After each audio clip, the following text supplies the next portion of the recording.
So 6 different colours and they'll all be circles. Yeah. Same Okay. size too. Okay.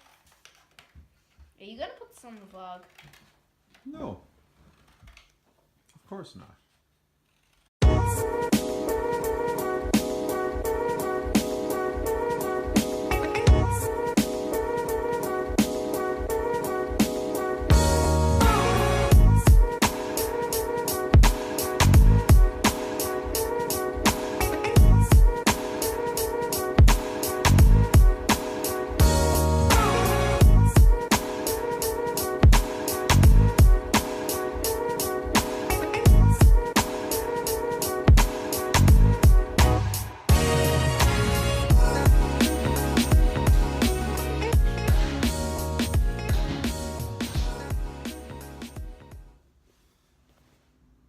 Okay.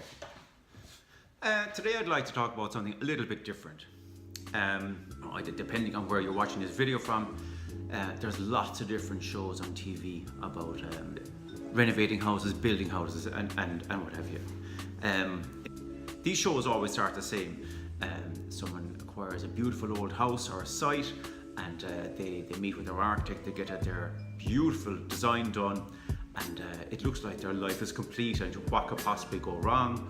They seek planning permission, and then they set about building their dream home. They appoint an architect, engineer, QS, builders, and try to do it using that process. I suppose if you look at the way it's all put together, the entertainment factor of these programs is less about the finished house at the end, because you only see that for the last minute or two of the show.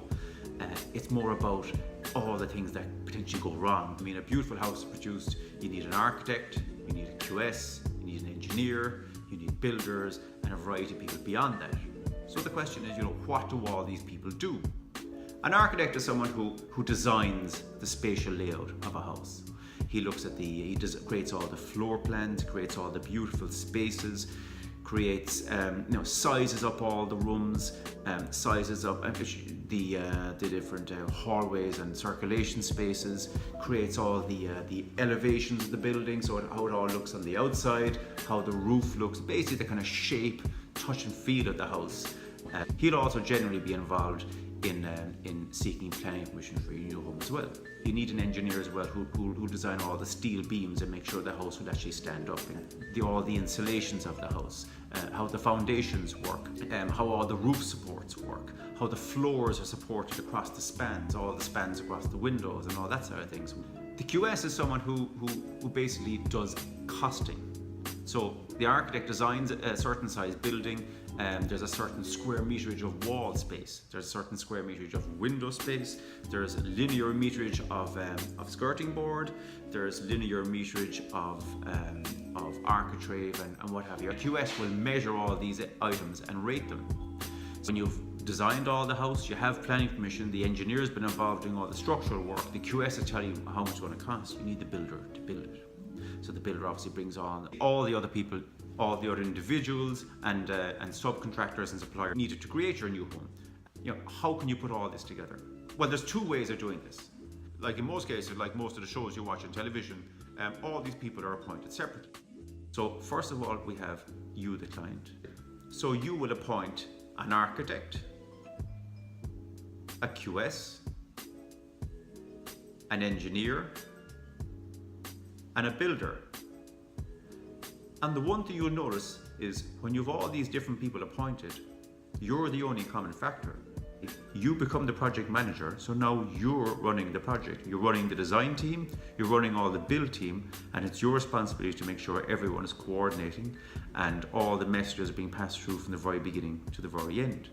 And because everyone's appointed separately, no one can tell you exactly how much the project is going to cost or exactly when it's going to be finished, because there's so many moving parts. Is there another way?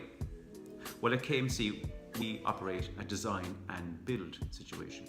So first of all, we have you, the client. Then we have a design and build company. And then the design and build company employs the architect, the QS, the engineer, and the builder. So how design and build works is a design build company's architect will design your building for you. As it's being designed, their QS is also costly. So as you're seeing designs, you're seeing costs. You eventually crystallize on your ideal design, which is a great design with the cost that you're happy to invest in.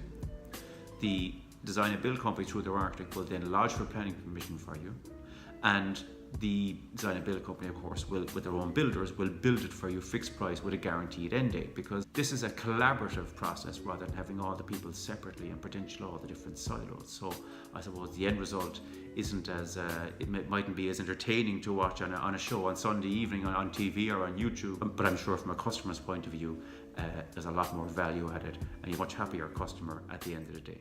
Hope this is a little clearer to you now, so you have a clearer picture when you're thinking of building a new home.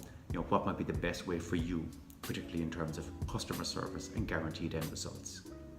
I hope you're enjoying our vlogs. It would mean so much to us if you would subscribe to our channel, and we hope to see you again very soon.